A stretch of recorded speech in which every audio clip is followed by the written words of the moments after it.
How do you feel about today, man? Well, let me start by you selling us out, calling Habib and not calling us. No, but they were here. Your students were here the whole afternoon. They don't know Habib, those people.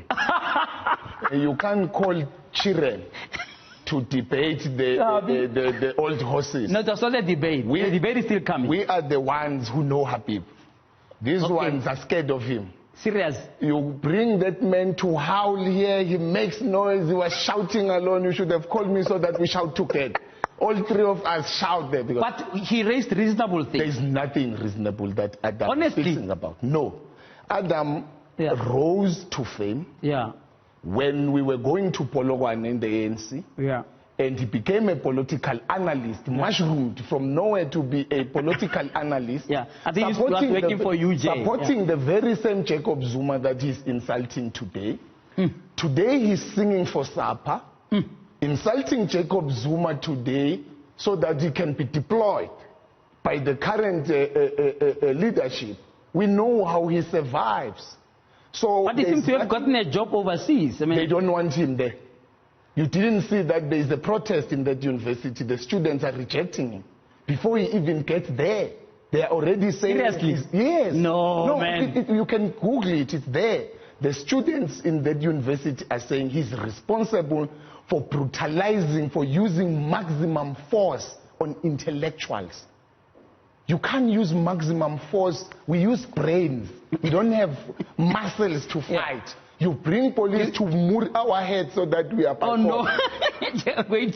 Interestingly, Habib, in his book, blames you guys. He says you guys are behaving like the old ANC politicians. You go, in fact, he gave an anecdote in his book, which I said to him, but I mean, was this necessary? He says that you guys left him with a big bill at a Park Hyatt. You had a meeting there and you left him with a big bill after drinking and splurging. And he was using that as an example to say, you are emulating wrong things by our politicians. Do you have beef with that? Is there a part of the student leadership that in fact emulates wrong things that are done by our politicians today? I don't drink alcohol. I've never drank alcohol. I don't smoke. You'll never find me in a club. He must mention the leaders that he brought alcohol for. And he must indicate why he bought them alcohol. He's responsible for corrupting young people. He's using wrong methods to achieve what he wants to achieve. He's splashing money to buy alcohol. This man is corrupt. He comes to national television to say he corrupts young people. And he wants to say that the young people now are emulating bad habits. Who bought the alcohol? He bought the alcohol. For what? What was the intention? No, he says you left him with a bill, not you personally. Who bought the alcohol for the leaders? Who bought the alcohol for the leaders? It's him. He got jobs in parliament. And so you suddenly are a student leader one day, and you then pop up in parliament and earn what, I don't know, 1.2 or 1.3 million. Sure. And what, while it might be useful from the agenda of the political party and even from the individual, you've created an incentive structure of creating distraction and then getting rewarded for it. I think your comment. Yeah, I have. Look, I think Adam is delusional, and he continues to embarrass himself every time he appears in the public. And as a political analyst himself, he should understand human behavior and student behavior in general, because he's a political analyst, sociology for that matter. Why people behave the way they do and why others don't behave the way they do. There is no institution of leadership in South Africa.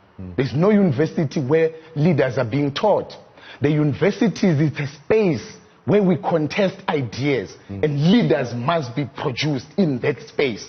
He can't then say, he should be proud that VET has produced leaders who are in parliament. But because he continues to be a clown, that doesn't know the purpose of the institution that he leads. At universities, you produce leaders of the country. The student leaders, fees must fall, has not only disrupted white privilege, but it has produced leaders for this country.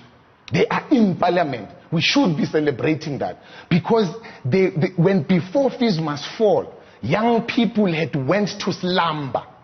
There was no activism. Young people had given up. Young people had thought we had arrived. Fees Must Fall reminded them that you are not free. You are free from what? So I have a problem with him also to clap the genuine fight of young people, the pain, and associate it with political parties. Fees Must Fall was not led by any political party. We affiliated, but we were bound together by the pain and the suffocation, and we couldn't take it anymore.